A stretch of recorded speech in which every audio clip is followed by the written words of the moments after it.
नमस्कार शेतकरी मित्रांनो, एक सांगा, तुम्ही शेतात एकच पीक घेता, मग तुमची अवस्था एकट्याने राहणाऱ्या माणसासारखी आहे. शेजारी कुणी नाही, मदतीला कुणी नाही आणि धोका आला तर सगळं एकट्याने सोसायचं.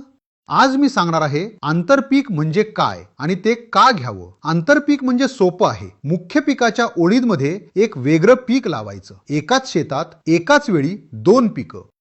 आता फायदे ऐका. 1 नाही, 2 नाही, 5 फायदे. 1. जमीन सुपीक राहते. आंतरपीक घेतले तर एकाच शेतात वेगवेगळ्या प्रकारची पिकं, म्हणजे मातीत वेगवेगळ्या प्रकारचे सूक्ष्मजीव. यामुळे जमिनीचा पोत सुधारतो. जमिनीला जास्त ताकद मिळते. 2. उत्पन्न वाढतं. एकाच शेतातून 2 पिकांचे पैसे. मुख्य पिकाचं नुकसान झालं तरी दुसऱ्या पिकाचे पैसे हातात येतात. म्हणजे दोन्ही हात रिकामे राहत नाहीत. आंतरपीक घेणं म्हणजे केवळ पिकांची गर्दी नसून ती तुमच्या उत्पन्नाची इन्शुरन्स पॉलिसी आहे. 3. तण कमी होतं.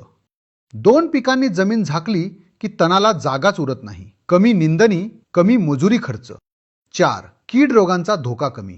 एकच पीक असेल तर कीड आली की सगळं संपलं. 2 पिकं असतील तर कीड गोंधळून जाते. तिलाही माहीत नाही कुठे जायचं.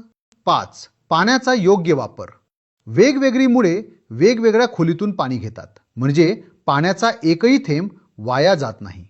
आता तुम्हाला प्रश्न पडला असेल की आपल्या पिकामध्ये नेमकं कोणतं आंतरपीक घ्यावं. मुख्य पीक आणि आंतरपिकाचं प्रमाण किती असावं हे पहा तुमच्या स्क्रीनवर.